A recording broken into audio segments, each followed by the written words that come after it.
Bonjour et bienvenue, c'est Tic Tac Info. Aujourd'hui, on va décrypter une nouvelle qui pourrait bien changer la donne dans l'est de la RDC. Il s'agit de la mort, annoncée, de Willing Goma, une figure vraiment centrale de la rébellion du M23.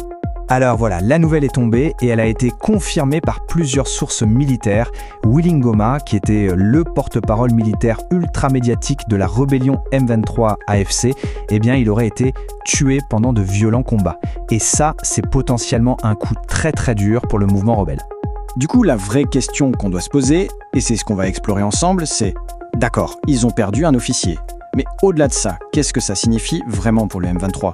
Pour sa structure, pour le moral des troupes, et surtout pour toute sa stratégie de communication. Allez, on commence par les faits, essayant de comprendre ce qui s'est passé exactement. On va d'abord s'intéresser au déroulé de cette frappe qui semble avoir été décisive. Juste pour qu'on soit tous sur la même longueur d'onde, un petit rappel. Le M23, allié à l'Alliance Fleuve Congo, c'est une des principales forces rebelles là-bas, dans le Nord Kivu, en conflit direct avec l'armée congolaise et ses alliés. Alors, comment ça s'est passé ? D'après les infos qui remontent des sources militaires, congolaises et régionales, le scénario est assez clair. Premier temps, des combats d'une intensité folle éclatent près de Rubaya, une cité minière clé. C'est là, au milieu de ces affrontements, que Willing Goma aurait été touché mortellement par un éclat d'obus. Et enfin, sa mort a été confirmée par ces mêmes sources. Ok, maintenant parlons de l'homme.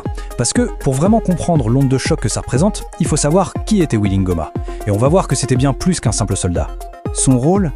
Il était absolument central. Colonel et porte-parole, c'était la voix de la rébellion. Il était omniprésent, littéralement partout. Sur les réseaux sociaux, dans les médias, mais aussi, et c'est important, sur les lignes de front. Il se mettait en scène, avec des vidéos filmées depuis les zones qu'il venait de conquérir. Bref, c'était l'incarnation même de la machine de propagande du M23. Et c'est ça, le point clé. Ce qu'il faut vraiment retenir, c'est que son importance allait bien au-delà du militaire. C'était avant tout un symbole. Il était devenu le visage public de la rébellion, son arme numéro 1 dans la guerre de l'information et la guerre psychologique. Mais alors, pourquoi là ? Pourquoi ces combats si violents à cet endroit précis ? Pour le comprendre, il faut qu'on se penche sur le contexte, et plus précisément sur l'enjeu stratégique que représente la ville de Rubaya. Alors Rubaya, attention, ce n'est pas juste une petite ville. On parle d'un des plus gros gisements de coltan au monde. Le coltan, c'est ce minerai indispensable pour nos téléphones, nos ordinateurs, pour toute notre technologie.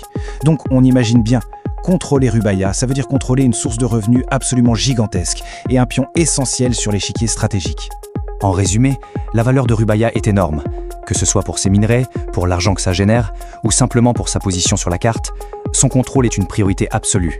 C'est pour ça que la bataille pour cette ville est si cruciale pour les deux camps. Et tout ça, ça nous amène à la situation d'aujourd'hui. Une situation assez floue, marquée par beaucoup d'incertitudes et des informations qui ne vont pas dans le même sens.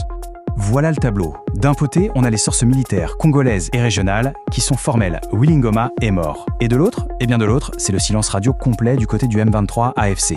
Et ce silence, attention, il est très parlant. Ça peut vouloir dire beaucoup de choses. Qu'ils sont sous le choc, en pleine réorganisation, ou tout simplement qu'ils ne veulent pas se saper le moral de leurs combattants. Pour conclure, on voit bien que la perte de Willing Goma est tout sauf anecdotique. Le M23 se retrouve privé de son principal communicant, de son visage le plus connu. La grande question qui reste, et qui va vraiment déterminer la suite, c'est celle-ci. Est-ce que le M23 a juste perdu un porte-parole, ou est-ce qu'il a perdu bien plus que ça, peut-être une partie de son élan, de sa capacité à mobiliser ? Ça, seul l'avenir nous le dira, et il faudra suivre ça de très près.